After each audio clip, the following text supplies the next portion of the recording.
بسم الله الرحمن الرحيم. Bismillahirrahmanirrahim. Assalamualaikum warahmatullahi wabarakatuh. Alhamdulillahi ala ihsanih wa syukru lahu ala taufiqihi wa amtinanih wa asyhadu an la ilaha illallah wahdahu la syarika lahu ta'ziman li sya'nih wa asyhadu anna Muhammadan abduhu wa rasuluhu da'ila ridwanih. Allahumma salli alaihi wa ala alihi wa ashabihi wa ikhwanih. Hadirin dan hadirat yang dirahmati oleh Allah Subhanahu wa taala. Alhamdulillah, puji dan syukur kita panjatkan kepada Allah atas segala limpahan karunia yang Allah berikan kepada kita. Salawat dan salam semoga tercurahkan selalu kepada junjungan kita Nabi Muhammad sallallahu alaihi wasallam dan juga kepada keluarganya serta seluruh sahabat beliau dan pengikutnya yang setia hingga akhir zaman kelak. Hadirin hadirat yang dirahmati Allah Subhanahu wa taala. Topik yang kita bahas pada kesempatan kali ini adalah beberapa renungan dan nasihat kepada orang-orang yang mereka sedang bersedih. Sungguhnya kehidupan dunia ini ya berisi dengan ujian. Dan Allah Subhanahu wa taala telah menekankan hal ini dalam banyak ayat. Ya linabluwahum ayyuhum ahsanu amala. Kata Allah Subhanahu wa taala, sungguh ya alladzi khalaqal mauta wal hayata, Allah yang telah menciptakan kematian dan kehidupan buat apa? Liyabluwahum ayyuhum ahsanu amala, untuk menguji mana di antara mereka yang ya amalnya yang terbaik. Ya, Allah juga berfirman, hal ata 'alal insanu hina minad dahri lam yakun syai'an madhkura inna khalaqnal insana min nutfatin amsyajin nabtalih. Ya, sungguh kami menciptakan manusia dari nutfah, ya dari air mani, ya buat apa? Nabtalih, untuk mengujinya. Jadi memang Allah ciptakan kita untuk diuji. Karenanya ya, seorang di atas muka bumi ini harus sadar bahwasanya dia diciptakan untuk diuji oleh Allah Subhanahu wa taala. Maka semua orang diuji, tidak ada seorang pun yang tidak diuji oleh Allah Subhanahu wa taala. Dan kita tahu semua orang pernah bersedih atau sebagian mereka sedang bersedih, ya. Tapi kalau semua orang pernah bersedih, semuanya pernah bersedih. Tidak ada yang pernah luput dari kesedihan. Dengan ujian yang bermacam-macam. Ada orang diuji berkaitan dengan hartanya, ya, beri ekonomi yang sulit, penuh dengan hutang, dililit hutang. Ada orang diuji dengan badannya, ya, cacat atau sakit-sakitan atau tubuh yang tidak sempurna. Ya, kemudian juga ada yang wanita diberi kesedihan karena bertahun-tahun sudah menikah, tidak memiliki anak. Sementara wanita yang lain juga sedih, memiliki anak yang banyak tapi selalu menyusahkan dia, nakal, merepotkan dia. Sebagian wanita terus menangis, sudah mencapai usia tua tidak mendapatkan suami. Sementara banyak wanita yang menangis mendapati suami yang selalu menyesakkan hatinya, selalu memukulnya, selalu menyedihkannya. Dan demikianlah namanya ujian, ya, beraneka ragam menimpa satu dengan yang lainnya. Tapi memang berbeda-beda, ada yang ujiannya sedikit dan ada ujiannya banyak. Tetapi semua orang diuji oleh Allah Subhanahu wa taala. Dan siapapun orangnya, mau kaya atau miskin pasti diuji, ya. Sebagaimana sering saya sampaikan, bukan hanya orang miskin yang diuji, bukan hanya orang miskin yang bersedih. Orang kaya, para pejabat, para penguasa, mereka juga diuji, mereka juga bersedih. Bukan cuma kita saja yang menangis. Bahkan orang-orang terkenal, orang-orang yang mungkin dicari-cari oleh orang tersohor, mereka pun menangis. Bisa jadi tangisan mereka lebih banyak daripada kita. Betapa sering kita melihat foto seorang pejabat, seorang penguasa yang mungkin tersenyum dalam foto tersebut. Namun kita lihat senyumannya penuh dengan keterpaksaan. Di balik senyuman tersebut dia menyimpan banyak penderitaan. Oleh karenanya siapapun orangnya di dunia ini pasti diuji, ya, pasti diuji. Ya, baik orang yang soleh maupun yang tidak soleh, ya. Terlebih lagi Allah menjanjikan orang-orang yang beriman dengan ujian yang lebih berat, ya. Kata Allah Subhanahu wa taala, Alif Lam Mim ahasiban nasu ayyutraku ayyaqulu amanna wa hum la yuftanun. Wa laqad fatanna alladziina min qablihim fala ya'lamanna Allahu alladziina shadaqu wa la ya'lamanna al-kadzibin. Kata Allah Subhanahu wa taala, Alif Lam Mim, apakah manusia dibiarkan mereka berkata beriman sementara mereka tidak diuji? Sungguh kami telah menguji orang-orang sebelum mereka agar Allah tahu mana yang imannya benar dan mana yang imannya dusta, ya. Am hasibatum an tadkhulul jannata wa lamma ya'tikum mathalul ladzina khalau min qablikum massathumul ba'sa'u wad-dharra'u wa zulzilu. Apakah kalian menyangka kalian akan masuk surga sementara belum datang kepada kalian ujian yang pernah menimpa orang-orang sebelum kalian? Mereka ditimpa dengan penderitaan, dengan kesusahan, digoncang oleh Allah Subhanahu wa taala. Jadi orang yang beriman justru dijanjikan ujian oleh Allah Subhanahu wa taala. Demikian juga dalam hadis kata Nabi sallallahu alaihi wasallam, waktu Nabi ditanya ayun nasi asyaddu balaan? Ya Rasulullah, siapakah orang yang paling berat cobaannya? Maka Nabi sallallahu alaihi wasallam mengatakan asyaddu nasi balaan al-anbiya. Orang yang paling berat ujiannya adalah para nabi. Tsumma salihun, kemudian orang-orang saleh. Tsummal amsal fal amsal, kemudian selanjutnya dan selanjutnya. Yubtala rajulu ala qadri imanihi. Seorang diuji berdasarkan kadar keimanannya. In kana fi imanihi salabatun zida fi balaihi. Kalau ternyata imannya kokoh, tegar, Allah akan tambah ujiannya. Wa in kana fi imanihi riqqatun khuffifa anhu. Kalau ternyata imannya lemah ketika diuji, maka Allah akan ringankan ujiannya. Subhanallah, Allah mentakdirkan Nabi sallallahu alaihi wasallam adalah orang yang paling banyak ujiannya. Ujian dalam segala bentuk ujian. Ya. Lihatlah Nabi SAW, dari kecil sudah diuji. Lahir dalam kondisi tidak punya ayah. Kemudian, tidak lama kemudian, ibunya pun meninggal. Jadi yatim piatu. Hidup dalam kondisi miskin sejak kecil. Sejak kecil sudah mengembalakan kambing. Ya. Diuji, dari sisi harta, Nabi hidup dengan penuh kesederhanaan. Ya, bulan-bulan berlalu, istri-istrinya tidak ada memasak apapun di rumahnya. Rumah dengan rumah yang sangat sempit, mungkin cuma 4 kali 5 meter. Ya. Kalau terluka dilukai oleh kaumnya sampai berlumuran darah wajah beliau alaihi salatu wasalam. Adapun ujian penghinaan, ujian mental, maka dihina dengan berbagai macam ujian. Dikatakan pendusta, dikatakan tukang sihir, dikatakan dukun, dikatakan orang gila, ya. Dikatakan memutus silaturahmi, segala ya julukan yang terburuk yang ada di zaman itu ditempelkan kepada Nabi sallallahu alaihi wasallam. Kalau dikatakan ujian tentang kehilangan orang yang dicintai, maka Nabi diuji dengan meninggalnya Khadijah radhiyallahu taala anha, istri yang sangat dia cintai, yang 25 tahun hidup bersama Nabi, tidak pernah mengangkat suara di hadapan Nabi sallallahu alaihi wasallam. Bagaimana tempat curhatnya selama ini, kemudian Nabi ditinggal oleh Khadijah radhiyallahu taala anha di saat-saat Nabi lagi membutuhkan tempat untuk curhat. Tatkala itu lagi desakan kaum musyrikin, intimidasi kaum musyrikin, lagi di puncak-puncaknya, tiba-tiba Allah memanggil Khadijah radhiyallahu taala anha. Kalau dikatakan apakah Nabi tidak pernah diuji dengan meninggalnya? Ya, anak-anaknya, semua anak-anak Nabi sallallahu alaihi wasallam meninggal dalam kehidupannya kecuali Fatimah radhiyallahu taala anha. Nabi punya anak 7 orang, semuanya meninggal, 6 orang di masa kehidupan Nabi sallallahu alaihi wasallam. Abdullah meninggal, Qasim meninggal, ya Zainab meninggal, Ruqayyah meninggal, Ummu Kulsum meninggal, Ibrahim terakhir meninggal di pangkuan Nabi sallallahu alaihi wasallam sampai Nabi menangis. Nabi berkata, "Innal qalba la yahzan wa innal aina la tadma wa la naqulu illa bima yurdi rabbana wa inna bi firaqika ya Ibrahim la mahzunun." Sungguh mata ini mengeluarkan air mata. Sungguhnya hati ini sangat bersedih dan kami tidak mengucapkan kecuali kata-kata yang mendatangkan keridhaan Allah Subhanahu wa taala. Wa inna bi firaqika ya Ibrahim la mahzunun. Sungguh kami dengan kepergianmu wahai anakku Ibrahim sangat bersedih. Semua ujian dihadapi oleh Nabi sallallahu alaihi wasallam. Cuma satu mungkin saya bilang Nabi tidak diuji, yaitu Nabi tidak diuji dengan kecacatan. Kenapa? Karena beliau seorang nabi. Tidak pantas dia seorang cacat, akan menjadi bahan hinaan oleh orang-orang musyrikin, orang-orang kafir. Adapun ujian yang lain, ujian harta Nabi diuji. Ujian terluka Nabi diuji, sakit 2 kali lipat. Anas bin Malik waktu datang kepada Nabi sallallahu alaihi wasallam, kemudian dia meletakkan tangannya, maka Nabi panasnya sangat tinggi. Ya Rasulullah, innaka la tu'ak wa akan syadidan. Ya Rasulullah, sungguhnya engkau mengalami panas yang sangat panas, ya.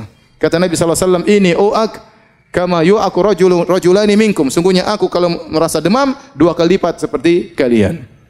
Ya, Nabi diracun, ya, sampai Nabi sallallahu alaihi wasallam meninggal karena bekas racun yang diberikan oleh wanita Yahudi tatkala di Khaibar, ya. Selama 3 tahun atau 4 tahun Nabi mengalami sakit racun tersebut. Puncaknya tatkala Nabi sallallahu alaihi wasallam tahun 11 Hijriah baru kemudian Nabi sallallahu alaihi wasallam meninggal akibat racun yang sudah terpendam hampir 4 tahun tersebut sallallahu alaihi wasallam. Oleh karenanya, waktu Nabi sallallahu alaihi wasallam mendatangi seorang wanita yang sedang meratapi anaknya meninggal dunia, maka Nabi sallallahu alaihi wasallam datang wanita tersebut di kuburan, dia sedang meratapi anaknya. Nabi mengatakan, "Ya hadhihi, isbiri, wahai fulanah, bersabarlah, wattaqillah, bertakwalah kepada Allah." Maka wanita tersebut marah, dia mengatakan, "Ilaika anni, pergi engkau dariku. Innaka lam tusab bi musibati." Kata wanita ini, engkau tidak merasakan apa yang aku rasakan. Engkau tidak pernah menerima musibah seperti yang aku terima. Subhanallah. Nabi bukan cuma 1 anak yang meninggal. 6 orang anak meninggal dia hadapi. Ya, kemudian Nabi SAW tetap menegurnya, maka dia pun sadar. Ternyata itu Rasulullah SAW, maka dia pun minta uzur. Kata Nabi SAW, "Innama sabru inda sadamatil ula." Sungguhnya kesabaran itu adalah pertama kali tatkala seorang ditimpa dengan musibah. Jadi setiap kita terkena musibah, kita ingat ada orang yang jauh teladan kita, yang sangat alim, yang sangat bertakwa kepada Allah. Ternyata kehidupannya penuh dengan musibah. Dialah siapa? Rasulullah sallallahu alaihi wasallam. Ya. Oleh karenanya, hadirin dan hadirat Allah Subhanahu wa taala, ada beberapa nasihat yang ingin saya sampaikan ya pada kesempatan kali ini agar meringankan beban kesedihan yang dialami oleh kita. Karena siapa di antara kita sih yang tidak pernah bersedih? Terkadang kesedihan itu datang berkelanjutan, silih berganti ya. Yang pertama yang harus kita sadari bahwasanya demikianlah tabiat dari kehidupan. Namanya kehidupan isinya ujian. Sebagaimana tadi saya sudah singgung di mukaddimah pengajian. Dan Allah Subhanahu wa taala berfirman, "Laqad khalaqnal insana fi kabad." Sungguh kami ciptakan manusia fi kabad. Yukabid yaitu dalam kondisi susah payah. Sejak dia lahir dalam kesusahan, lahir dalam kondisi ya, keluar dalam kondisi menangis ya. Tangisan yang menyedihkan atau menyenangkan orang di sekitarnya ya. Kemudian setelah itu hidup dengan kepayahan, ditimpa dengan sakit ya, kemudian merangkak dan seterusnya ya. Kemudian dia pun setelah besar dia harus bekerja mencari nafkah ya, entah diterima pekerjaan atau tidak, belum dimarahin bosnya ya, harus berjalan di bawah terik matahari ya. Namanya manusia semuanya susah ya. Kemudian dia pun kalau mau menikah ya harus kumpulkan uang untuk mahar, kerja keras ya. Lihat berapa banyak jomblo yang sekarang belum bisa menikah, penderitaan yang bertubi-tubi menimpa mereka, penderitaan yang belum bisa mereka hindarkan sampai sekarang. Kenapa? Tidak punya duit. Cari duit untuk cari mahar. Begitu sudah cari mahar, kemudian melamar, terkadang ditolak. Penderitaan berikutnya. Semua datang orang kepada saya, "Ustaz, saya sudah melamar." "Nanti kenapa belum nikah?" "Sudah melamar, Ustaz." "Kenapa?" "Aduh, ditolak, Ustaz." Kasihan. Kita ngelihatnya itu sedih gitu, tapi bagaimana lagi ya? Ya. Belum lagi ternyata sudah ngelamar dapat istri, belum tentu dapat istri solehah. Ternyata istri ini ternyata membawa penderitaan, menambah amal soleh untuk bersabar. Tiap hari kerjanya ngomel, banyak tuntutan. Ternyata bisa jadi dapat mertua yang ternyata tidak baik juga, banyak menuntut, terkadang menghina, berbagai macam ujian. Ya. Kemudian punya anak-anak, dia harus berusaha ngurus anak-anak, yang ini butuh sekolah, ini butuh biaya, ini butuh ini, dia harus kerja keras, anak-anaknya nuntut, tidak tahu bapaknya kerja setengah mati. Itulah kehidupan. Itulah kehidupan. Di sela-sela itu dia sakit, terkadang gembira, terkadang sakit, terkadang bertemu dengan orang-orang yang dia cintai, terkadang dipisahkan dengan orang-orang yang dia cintai. Kalau dia umurnya panjang, dia akan lihat banyak orang yang dia cintai meninggal sebelum dia, dan itu kesedihan yang luar biasa. Kalau dia umurnya pendek, maka dia meninggal ditangisi oleh orang-orang di sekitarnya. Demikian kondisi kehidupan. Laqad khalaqnal insana fi kabad. Kami ciptakan manusia di atas kepayahan. Makanya Imam Ahmad ditanya, kapan seorang beristirahat? Kata Imam Ahmad rahimahullah, sampai dia menginjakkan kakinya di surga baru dia apa? Istirahat. Dalam kehidupan ini dia penuh dengan ujian, penuh dengan kepayahan, penuh dengan kesulitan. Semua orang. Ya, siapa yang tidak susah? Semuanya susah, ya. Semuanya susah. Orang kaya terkadang susah dalam kekayaannya. Ya, saya pernah ketemu kawan saya luar biasa, dia kaya. Cerita tentang perusahaan. Saya enggak jarang dengar, tapi cerita ini begini, usaha kemudian terkadang naik turun, harga lagi turun, pusing. Ya. Kemudian kalau sudah mau lebaran mukir THR, setengah mati. Apalagi kalau ternyata pegawai 1.000 orang, THR 1.000 orang berapa orang? Berapa duit? Orang-orang pegawai yang miskin-miskin pada senang mau lebaran. Dia yang mau kasih gaji setengah mati. Jadi masing-masing ada ujiannya, ya. Antum kira presiden, antum kira pejabat tidak susah, mereka juga susah. Di balik kegembiraan mereka, di balik kemewahan yang mereka miliki, mereka hidup dengan kegelisahan. Ya, betapa banyak yang demikian. Oleh karenanya ini tabiat dari kehidupan, kondisi kehidupan isinya adalah ujian. Maka Anda jangan berangan-angan terlepas dari ujian. Semua orang diuji, cuma bedanya ada yang sedikit, ada yang banyak, itu saja. Oleh karenanya syair yang diucapkan oleh Imam Syafi'i rahimahullahu taala, dia mengatakan mihanuz zamani katsiratun la tanqadi wa sururuhu ya'tika kal ayadi. Sungguhnya ujian kehidupan itu tidak terputus-putus, kata Imam Syafi'i. Ini menunjukkan bagaimana beliau banyak diuji. Apalagi beliau ulama, orang saleh, pasti banyak ujiannya. Mihanuz zamani katsiratun la tanqadi, kata beliau. Ujian kehidupan, ujian zaman terus tidak terputus-putus. Wa sururuhu ya'tika kal a'yadi. Adapun kesenangannya datang sesekali seperti hari Eid, sesekali aja datang. Ya, oleh karenanya kita harus sadar bahwasanya ya, dunia ini isinya adalah ujian. Isinya adalah ujian, ya. Antum ingat ayat tersebut, laqad khalaqnal insana fi kabad. Sungguhnya manusia diciptakan, Allah menciptakan manusia dengan kepayahan. Baik. Ini yang pertama. Yang kedua, hadirin dan hadirat yang Allah Subhanahu wa taala, ya. Ingatlah bahwasanya yang menguji kita dengan ujian ini, ya, yang menimpakan kita musibah ini adalah Allah Subhanahu wa taala. Allah Subhanahu wa taala berarti ya sengaja, ya, Allah dengan hikmahnya sengaja menimpakan musibah ini kepada kita. Allah telah memilih kita untuk diuji dengan ujian ini dan Allah tahu ujian ini pas buat kita. Allah tatkala mentakdirkan ujian ini bagi kita, misalnya seorang kehilangan anaknya, seorang kehilangan barangnya, seorang mungkin terluka, seorang mungkin harus bercerai, banyak musibah yang Allah tahu berarti memang ini pantas buat kita atau pas buat kita dan kita memang bisa untuk menghadapinya. Maka seorang ridha dengan keputusan Allah Subhanahu wa taala. Apalagi seorang tahu bahwasanya yang menentukan, mentakdirkan adanya musibah ini adalah Arhamur Rahimin, adalah zat yang Maha Pengasih lagi Maha Penyayang, yang lebih sayang kepada dia daripada seorang ibu kepada anaknya, ya. Lallahu arhamu bi ibadihi min hadhihi biwaladiha. Allah lebih sayang kepada hamba-hambanya daripada seorang ibu terhadap anaknya. Jadi kalau Allah kasih kita musibah, kasih kita ujian, ya udahlah, ini berarti memang Allah sudah takdirkan. Dan Allah memilih buat kita ujian tersebut, berarti kita sebenarnya sanggup untuk menghadapinya. Karena Allah telah berfirman, la yukallifullahu nafsan illa usaha. Allah tidak memberi luar kemampuan. Jadi kalau kita berusaha, bersabar, berdoa, tegar, insyaallah kita bisa menghadapi ujian ini. Dan ini memang pas, kadarnya sesuai yang Allah kehendaki. Ini dia ujiannya sekian, kadarnya sekian. Makanya tadi hadis yang sudah saya sebutkan, Allah memberi ujian kepada seorang hamba. In kana fi imanihi salabatun zida fi balaihi. Kalau ternyata imannya kokoh, Allah tambah. Berarti Allah memberi ujian sesuai dengan kadar yang pas buat kita. Maka seorang begitu diuji, sabar. Sabar, dia tahu bahwasanya ini adalah ujian yang memang harusnya bisa dia hadapi.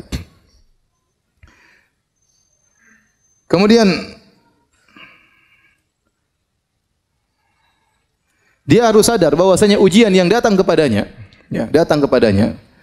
ya, bukan untuk membinasakannya, tetapi adalah untuk mengujinya agar Allah melihat bagaimana dia menghadapi ujian tersebut, ya. Allah tidak membinasakannya. Allah kasih dia ujian. Ya, kalau kita diberi ujian bukan untuk membinasakan kita, tapi untuk kita hadapi ujian tersebut. Apakah kita bisa menghadapinya atau tidak? Apakah kita bersabar sehingga kita dapat pahala ataukah kita mengeluh, ya, berkeluh kesah sehingga kita tidak mendapatkan pahala dari Allah Subhanahu wa taala. Makanya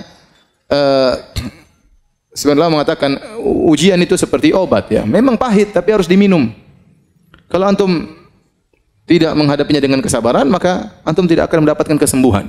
Ya, pasti ada sesuatu pada diri kita sehingga Allah kasih ujian tersebut. Yang ujian tersebut fungsinya seperti obat. Ya sudah, hadapi saja. Hadapi dengan kesabaran sebagaimana kita bersabar kalau dikasih obat oleh dokter kita minum. Bahkan kalau harus diamputasi kita bersabar karena kita tahu di balik itu pasti ada kebaikan. Ini obat yang Allah berikan kepada kita, mau tidak mau inilah obat. Maka hadapi, minumlah obat tersebut, yang pahit tersebut, yang tidak enak tersebut agar kita bisa mendapatkan kesembuhan dari penyakit yang sedang kita hadapi. Kemudian di antara hal yang perlu kita ingat, Allah kasih kita musibah, ya. Allah kasih kita ujian. Di antara hikmahnya agar Allah ingin melihat seorang hamba beribadah dengan berbagai macam model ibadah. Ada orang diberi ibadah dengan ibadah bersyukur, maka dikasih kenikmatan agar Allah lihat dia bagaimana bersyukur kepada Allah. Terkadang Allah kasih dia musibah agar Allah lihat bagaimana cara dia beribadah kepada Allah dalam kesulitannya. Ya. Dan betapa banyak ibadah yang muncul tatkala orang dalam penderitaan yang tidak mungkin dilakukan oleh seorang yang sedang menghadapi kenikmatan, mendapati kenikmatan. Coba antum bayangkan seorang tatkala sedang diuji, hatinya benar-benar terenyuh kepada Allah Subhanahu wa taala. Harapannya hanya kepada siapa? Allah Subhanahu wa taala. Kalau dia berdoa dia menangis. Yang itu mungkin tidak didapatkan oleh orang-orang yang dapat kesenangan, ya. Seorang kalau dalam kenikmatan mungkin dia salat sekedar mau nangis, apa yang mau dia tangisi? Apa yang mau dia tangisi? Sampai seperti ada lelucon, ya. Ada seorang imam di Mekah. Saya diceritain, wallah alam benar atau tidak, ya, tapi lelucon, namanya Syekh Al-Muhaisini. Syekh Al-Muhaisini dia punya murattal Quran, ya. Kalau antum dengar murattalnya dia sering nangis. Dan dia punya masjid di daerah di Mekah. Orang banyak yang i'tikaf juga di masjid tersebut. Dan dia kalau salat sering nangis, ya. Kemudian suatu hari ada seorang dari Mesir kemudian salat situ, senang dengar imamnya salat sambil nangis-nangis. Kemudian dia tanya, siapa imamnya itu? Maka orang berkata namanya Al-Muhaisini. Sementara di samping-samping ada hotel-hotel namanya Al-Muhaisini, Al-Muhaisini. Itu yang punya hotel-hotel ini? Iya. Sudah punya hotel masih nangis katanya. Jadi maksud saya bisa jadi memang seorang dalam ketentramannya, dalam kebahagiaannya dia menangis, tapi itu jarang. Ibadah yang keluar dari hati seorang tatkala sedang diuji dengan musibah itu luar biasa, ya. Luar biasa. Makanya terkadang seorang dililit utang, dia berdoa kepada Allah Subhanahu wa taala. Dan utangnya tidak dilunas-lunaskan oleh Allah Subhanahu wa taala. Karena Allah tahu kalau utangnya lunas, dia berhenti berdoa kepada Allah Subhanahu wa taala. Kalau utangnya lunas, dia tidak lagi salat malam kepada Allah Subhanahu wa taala. Bahkan terkadang Allah menambah hutangnya sehingga dia benar-benar terjepit, sehingga dia tahu apa arti tawakal. Dia tahu apa arti tawakal. Betapa banyak orang diajari oleh Allah dengan tawakal setelah dijebak dengan ujian yang sangat berat, tidak ada yang bisa menolong dia seorang pun. Presiden pun tidak bisa menolong dia. Ya. Tidak ada yang bisa menolong dia kecuali siapa? Allah. Maka dengan adanya ujian, adanya musibah, adanya penderitaan, maka Allah Subhanahu wa taala ingin mengetahui dari seorang hamba agar hamba itu beribadah dengan berbagai macam model ibadah. Ada ibadah syukur, ada ibadah apa? Ada ibadah sabar, ya. Ada ibadah sabar, dan demikianlah, ya. Kita lihat Nabi Muhammad SAW beribadah dengan bersyukur, beribadah dengan bersabar. Kita lihat Nabi Sulaiman alaihissalam yang super kaya raya dengan dipenuhi dengan berbagai macam kenikmatan, dia juga pernah diuji oleh Allah Subhanahu wa taala. Lihat Nabi Ayub yang pernah kita sampaikan kajian, pernah diberikan kekayaan yang luar biasa dan pernah dikasih sakit yang lama. Dia pernah beribadah kepada Allah dengan syukur dan dia pernah beribadah kepada Allah dengan sabar.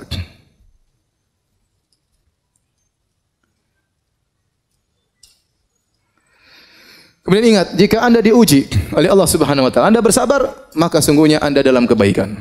Anda masih dalam kebaikan. Kapan Anda tidak dalam kebaikan? Kalau Anda mengeluh, kalau Anda meronta, kalau Anda protes kepada Allah Subhanahu wa taala. Nabi sallallahu alaihi wasallam bersabda, "Ajaban li amril mu'min, inna amrahu kullahu khair." Sungguh menakjubkan perkara seorang mukmin. Sungguhnya perkaranya seluruhnya adalah kebaikan. Seluruhnya kebaikan. Wa laisa dzalika li ahadin illa lil mu'min. Dan ini tidak mungkin kecuali hanya kepada seorang mukmin. Seorang mukmin yang selalu dalam kondisi baik. Dan ini tidak mungkin dilakukan kecuali oleh seorang mukmin. In asabatu sarra syakara fa kana khairan lahu. Kalau dia mendapati kesenangan-kesenangan, maka dia bersyukur dan ini baik baginya. Wa in asabathu dharra, dan jika dia diuji dengan penderitaan, sabara, maka dia bersabar. Fa kana khairan lahu, dan itu baik baginya. Oleh karenanya, jika Anda sedang diuji sementara Anda bersabar, sungguhnya Anda dalam lautan kebaikan. Kebaikan terus mengalir, argo kebaikan terus berjalan karena Anda sedang dalam kesabaran sebagaimana ya yang dijelaskan dalam hadis tersebut.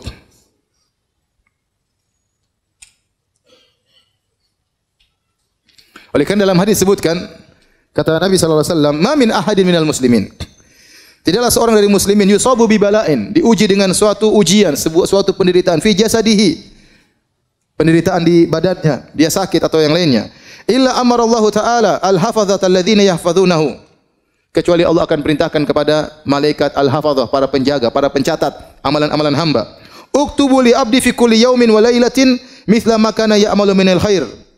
Maka tulislah bagi hambaku kebaikan terus mengalir setiap hari, siang dan malam, seperti yang biasa dia lakukan dari kebaikan yang dia lakukan. Madama mahbusan fiya, selama dia ya tertahan gara-gara ya fi wathaqi, karena dia sakit, dia sabar dengan penderitaan tersebut. Jadi seorang kalau bersabar, saya katakan tadi, argo pahalanya jalan terus. Argo pahalanya jalan terus, ya sudah. Kapan Anda mengeluh, kapan Anda protes kepada takdir Allah Subhanahu wa taala, maka argonya berhenti. Argonya berhenti. Maka seorang kalau terbetik dalam hatinya, kenapa tidak selesai-selesai? Lawan itu dari iblis, dari setan. Lawan. Ya. Yakin bahwasanya kadarnya Allah tahu. Allah kasih musibah, kasih penderitaan, Allah tahu seberapa penderitaannya dan kadarnya sampai kapan Allah Maha tahu. Kita berdoa kepada Allah, kita cari solusi, tetapi kita bersabar menghadapi ya ujian tersebut. Kenapa? Karena argo pahala jalan terus. Malaikat catat terus pahalanya, meskipun dia tidak bisa melakukan amal-amal ibadah yang biasanya dia lakukan. Pahalanya jalan terus. Kemudian juga di antara dalil bahwasanya kalau engkau bersabar dalam ujian berarti kau dalam kebaikan. Sabda Nabi sallallahu alaihi wasallam, "Man yuridillahu bihi khairan yusib minhu." Barang siapa yang Allah kehendaki kebaikan baginya, Allah berikan musibah baginya. Berarti tanda kebaikan adalah Allah berikan musibah. Nabi mengatakan demikian, "Man yuridillahu bihi khairan." Barang siapa yang Allah menghendaki kebaikan baginya, yusib minhu, Allah berikan musibah baginya. Musibah dalam berbagai macam musibah. Ya, ada yang musibah pada anaknya, ada musibah pada hartanya, ada musibah pada suaminya, ada musibah pada istrinya. Ada orang diuji dengan kekayaannya, ada orang diuji dengan kemiskinannya, ada orang diuji dengan sakit yang dia alami, ya. Dan banyak. Ada orang diuji dengan tuduhan yang tidak baik kepadanya. Ada orang diuji dengan kerabatnya, diuji dengan kakaknya dan adiknya, dengan tetangganya. Oleh karenanya, selama kita diuji dan kita bersabar, sungguhnya berarti Allah masih menghendaki kebaikan bagi kita. Dalam hadis yang lain kata Nabi sallallahu alaihi wasallam, "Idza ahaballahu qauman ibtalahum." Kalau Allah mencintai suatu kaum, Allah uji mereka. Jika Allah mencintai suatu kaum, idza ahaballahu qauman ibtalahum, Allah menguji mereka. Dalam hadis yang lain, idza aradallahu bi 'abdil khaira ajjala lahul 'uqubata fid dunya. Jika Allah menghendaki kebaikan bagi seorang hamba, Allah segerakan hukumannya di dunia. Wa idza arada bi 'abdihi syarra amsaka anhu bi dzambihi hatta yuwafiyahu yaumal qiyamah. Jika Allah menghendaki keburukan bagi seorang hamba, Allah tidak kasih dia musibah. Allah tahan dosanya, nanti Allah akan balas pada hari kiamat kelak dengan balasan yang sempurna. Oleh karena jika seorang diuji dan dia bersabar, yakinlah dia masih dalam kebaikan. Argo pahala terus berjalan. Di antara hal yang perlu kita renungkan, bahwasanya terkadang Allah kasih musibah kepada kita untuk mengangkat derajat kita di surga. Dalam satu hadis kata Nabi sallallahu alaihi wasallam, "Inna rajula la yakunu lahu 'inda Allahil manzilah, fama yablughuha bil amal, fama yazalu yabtalihi bima yakrahu hatta yuballighahu iyyaha."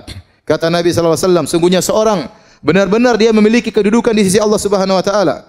Namun Allah tidak bisa mengangkat dia ke posisi tersebut dengan amal solehnya. Artinya apa? Allah lihat amal soleh dia sedikit, tidak cukup. Pahala dia tidak cukup untuk mendongkrak dia untuk naik ke derajat yang tinggi tersebut.